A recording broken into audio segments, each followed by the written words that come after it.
But Satan never take rest. కానీ సాతానుడు విశ్రాంతి తీసుకోడు. Day and night he will work hard. ప్రతిరోజు రాత్రి కూడా పని చేస్తూనే ఉంటాడు. If we get victory, మనము గనక విజయం సంపాదించుకుంటే he want to spoil that victory. ఆ విజయాన్ని వాడు నాశనం He చేయాలనుకుంటాడు. will try to attempt multiple times. అతను చాలా సార్లు మరి అటెంప్ట్ చేస్తూ ఉంటాడు మనల్ని పడగొట్టడానికి. How we can able to make our life as a persistent? మన జీవితాలని పట్టుదలతో ఏ రీతిగా కలిగి ఉండాలి.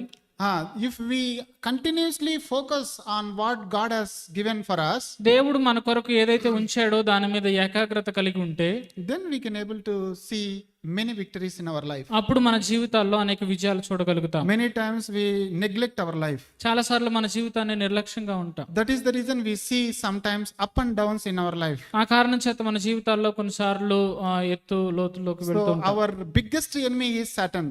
మన ముఖ్య